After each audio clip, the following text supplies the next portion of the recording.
السلام علیکم ناظرین کرام، نئی ویڈیو میں آپ کو خوش آمدید کہتے ہیں۔ آج تقریباً 240 دن بعد تحریک انصاف کو جس دن کا شدت سے انتظار تھا، یعنی پچھلے 240 دنوں میں جس ایک دن کا تحریک انصاف کے لاکھوں کروڑوں چاہنے والے شدت سے انتظار کر رہے تھے، وہ دن بالآخر آ گیا ہے۔ مجھ سمیت کئی صحافی پہلے دن سے یہ بات کر رہے تھے کہ عمران خان کے خلاف جتنے کیسز بنائے گئے ہیں، عمران خان کو جتنے کیسز میں سزا سنائی گئی ہے، ان کیسز کی بنیاد بڑی کمزور ہے۔ اصل سوال یہ ہے کہ عمران خان کو اچانک ان کیسز میں ریلیف کیسے ملنا شروع ہو گیا۔ اصل سوال یہ ہے کہ تحریک انصاف کے لیے انہی عدالتوں سے اچھی خبریں کیسے آنا شروع ہو گئیں، یعنی وہی عدالتیں، وہی ججز جو کچھ عرصہ پہلے تک عمران خان کو ریلیف دینے کو تیار نہیں تھے، وہی عدالتیں، وہی ججز جو عمران خان کے کیسز میں لمبی لمبی تاریخیں ڈال رہے تھے، اچانک ہواؤں کا رخ کیسے تبدیل ہوا۔ میں آپ کو اس حوالے سے بڑی امپورٹنٹ انفارمیشن بتا دیتا ہوں کہ کل توشہ خانہ کیس، آج مارگلہ تھانہ کیس اور سائفر کیس میں رہائی، تو عمران خان کے لیے اچھے دن شروع ہو گئے ہیں۔ وہ کیسے، اس پر بات کرتے ہیں۔ کیا پس پردہ کوئی معاملات طے ہوئے ہیں یا عدلیہ کھڑی ہو گئی ہے؟ میں آپ کو اس حوالے سے اپڈیٹ دے دیتا ہوں۔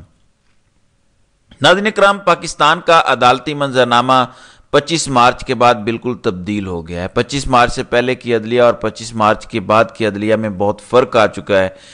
25 مارچ وہ دن تھا جب 6 ہائی کورٹ کے ججز نے سپریم جوڈیشل کونسل کو خط لکھا۔ اس خط نے دراصل پاکستان کی عدلیہ کا پورا پس منظر تبدیل کر دیا، یعنی پورا عدالتی نظام جو پچھلے 1.5-2 سال میں ہمیں یرغمال نظر آ رہا تھا، 25 مارچ کے بعد وہ عدالتی نظام آزاد ہوا۔ 6 ججز نے دراصل اس عدالتی نظام کو آزاد کروا دیا۔ اس لیے کل توشہ خانہ کیس میں عمران خان کو ضمانت دی گئی، یعنی وہ توشہ خانہ کیس جس کے حوالے سے پہلے دن سے کہا جا رہا تھا کہ عمران خان اس کیس میں نہیں بچیں گے، یعنی اس کیس میں عمران خان سے لے کر دبئی تک، پاکستان سے لے کر دبئی تک کیا کچھ نہیں ڈھونڈا گیا، کون کون سے ثبوت عمران خان کے خلاف اکٹھے کرنے کی کوشش نہیں کی گئی، لیکن اس کیس میں بھی بالآخر کچھ نہیں نکلا۔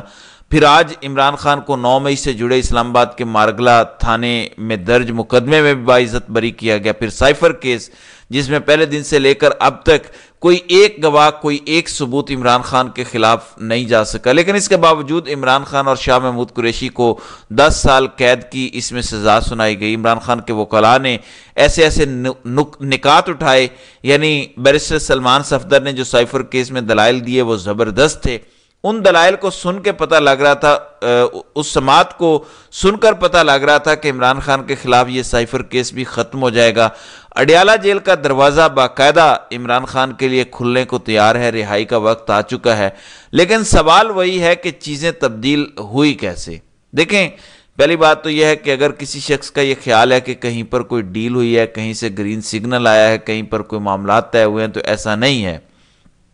شروع میں بھی آپ کو بتاتا تھا کہ جب تحریک انصاف کے معاملات طے ہوں گے تبھی عمران خان کو ریلیف ملے گا، بالکل میں یہ کہتا تھا، لیکن معاملات طے ہوئے بغیر یا معاملات طے ہوئے بغیر عمران خان کو ریلیف ملنا شروع ہو گیا۔ اس کی اصل وجہ پاکستان کی عدلیہ ہے، خاص طور پر کچھ ججز ہیں۔ دیکھیں، پچھلے 7-8 دنوں میں، آج 2 اپریل ہے، 25 مارچ سے لے کر 2 اپریل تک، یعنی پچھلے 7 دنوں میں جو کچھ شہر اقتدار میں ہوا، جس طرح سے آزاد ججز نے ایک پیغام دیا، جس طرح سے پاکستان کی عدلیہ نے طاقتور اداروں کو پیغام دیا، اس سے لگ یہ رہا ہے کہ اب اسٹیبلشمنٹ بیک فٹ پر ہے۔ اس سے لگ یہ رہا ہے کہ طاقتور ادارے اب شاید اس طریقے سے انٹرفیئرنس نہیں کر رہے اسلام آباد ہائی کورٹ کے فیصلوں میں، جس طریقے سے انٹرفیئرنس 25 مارچ سے پہلے کی جا رہی تھی۔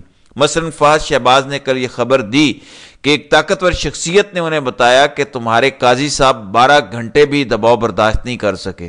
فہد شہباز ایک بڑے سیزنل جرنلسٹ ہیں، بڑے اتھینٹک خبر انہوں نے دی کہ ایک طاقتور شخصیت کہہ رہی ہے کہ تمہارے قاضی صاحب تو 12 گھنٹے بھی پریشر برداشت نہیں کر سکے۔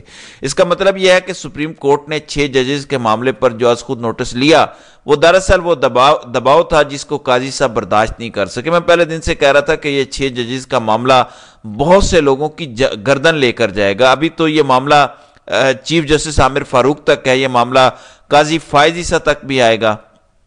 اس سارے معاملے کے اندر قاضی صاحب نہیں بچیں گے۔ بہرحال میں آپ کو بتا دیتا ہوں کہ زمان پارک میں کیا چل رہا ہے، میں آپ کو بتا دیتا ہوں کون سے جشن کی تیاری ہو رہی ہے، کیونکہ پچھلے 48 گھنٹوں میں چیزیں تحریک انصاف کے حق میں ہوئی ہیں۔ مثلا کل گجرانوالہ کی مقامی عدالت نے تحریک انصاف کے 9 مئی کے ملزمان کو رہا کیا۔ آج عمران خان، شاہ محمود قریشی اور دیگر کئی رہنماؤں کو مارگلہ تھانے میں درج مقدمے میں رہا کیا گیا۔ پھر کچھ دن پہلے راولپنڈی کے تمام تر ملزمان کو رہا کیا گیا۔ اسی طریقے کی خبریں لاہور ہائی کورٹ سے آ رہی ہیں۔ عائشہ بھٹہ، جن کو 9 مئی کے بعد گرفتار کیا گیا تھا، ان کو بھی کل ضمانت پر رہا کیا گیا۔ یعنی اوورآل تحریک انصاف کے لیے چیزیں بہتر ہونا شروع ہو گئی، اور میری نظر میں وہ جو پہلا قطرہ تھا بارش کا، وہ ان 6 ججز کا خط تھا سپریم جوڈیشل کونسل کو، جس خط نے باقی ججز کو ایک حوصلہ دیا، ایک امید دی کہ وہ بھی آزادانہ فیصلے کر سکتے ہیں۔ اسی طریقے سے کل توشہ خانہ کیس میں جس قسم کی سزا عمران خان کی معطل ہوئی، یعنی جس تیزی سے عمران خان کو توشہ خانہ کیس میں سزا دی گئی تھی، اتنی تیزی سے عمران خان کی سزا ختم بھی کی گئی۔ سائفر کیس تو ہر صورت عمران خان پہ ختم ہونا تھا۔ یعنی اب آپ اندازہ کیجئے کہ امریکہ، جس نے سائفر لکھا یہاں پر جنرل باجوہ کو، امریکہ کہتا ہے کہ سائفر کچھ نہیں ہے، سائفر کی کوئی حقیقت نہیں ہے۔ یہاں پر نیشنل سیکیورٹی میٹنگ میں باقاعدہ طور پر اس ٹائم کی نیشنل سیکیورٹی میٹنگ کا اعلامیہ ہے کہ سائفر ایک حقیقت ہے، اور امریکہ کو ڈی مارش بھیجا جائے گا، یعنی امریکہ کو کہا جائے گا کہ انہوں نے پاکستان کے اندرونی معاملات میں کس طرح سے مداخلت کی ہے۔ اور سب سے انٹرسٹنگ بات یہ ہے، پچھلے 1.5-2 سال سے پوری حکومت، میڈیا ادارے پورا نیریٹو بناتے رہے کہ سائفر کچھ ہے ہی نہیں۔ اگر سائفر کچھ ہے ہی نہیں تو عمران خان کو سزا کس کیس میں ہوئی ہے؟ اگر سائفر کی کوئی حقیقت ہے ہی نہیں، یعنی سائفر کا کوئی وجود ہی نہیں ہے، تو پھر عمران خان اور شاہ محمود قریشی کو 10 سال سزا ایک خالی کاغذ کا ٹکڑا لہرانے پر کی گئی۔ یہ بلنڈر تھا، اور وہ بلنڈر آج اسلام آباد ہائی کورٹ نے اڑا دیا ہے۔ ناظرین کرام، امپورٹنٹ بات یہ ہے کہ شہر اقتدار میں یہ خبریں گردش کر رہی ہیں کہ اس ٹائم پاکستان کی عدلیہ نے ایک کلیئر میسج دیا ہے اسٹیبلشمنٹ کو کہ ہمیں اب کچھ آزادانہ فیصلے کرنے دیجئے، اب اس طریقے سے انٹرفیئرنس نہ کیجئے، اس طریقے سے دباؤ نہ ڈالیے۔ پچھلے 48 گھنٹوں میں اگر آپ ایکٹیویٹیز اٹھا کر دیکھ لیں، خواہ وہ سپریم کورٹ کا از خود نوٹس ہو، 6 ججز کا سپریم کورٹ میں جانا ہو، قاضی صاحب پر عدم اعتماد ہو، یا عمران خان کے کیسز میں ریلیف ملنا ہو، ہر طریقے سے تحریک انصاف کے لیے اچھی خبریں آئی ہیں۔ تحریک انصاف کے لوگ زمان پارک میں تیاریاں کر رہے ہیں، کیونکہ عمران خان کی رہائی کے حوالے سے بڑی امپورٹنٹ ڈیولپمنٹ ہونا شروع ہو گئی ہیں۔ یہ 2 کیسز عمران خان پر ختم ہوتے ہیں، تو تیسرا کیس عمران خان پر جس میں عمران خان گرفتار ہیں، وہ ہے عدت میں نکاح کیس۔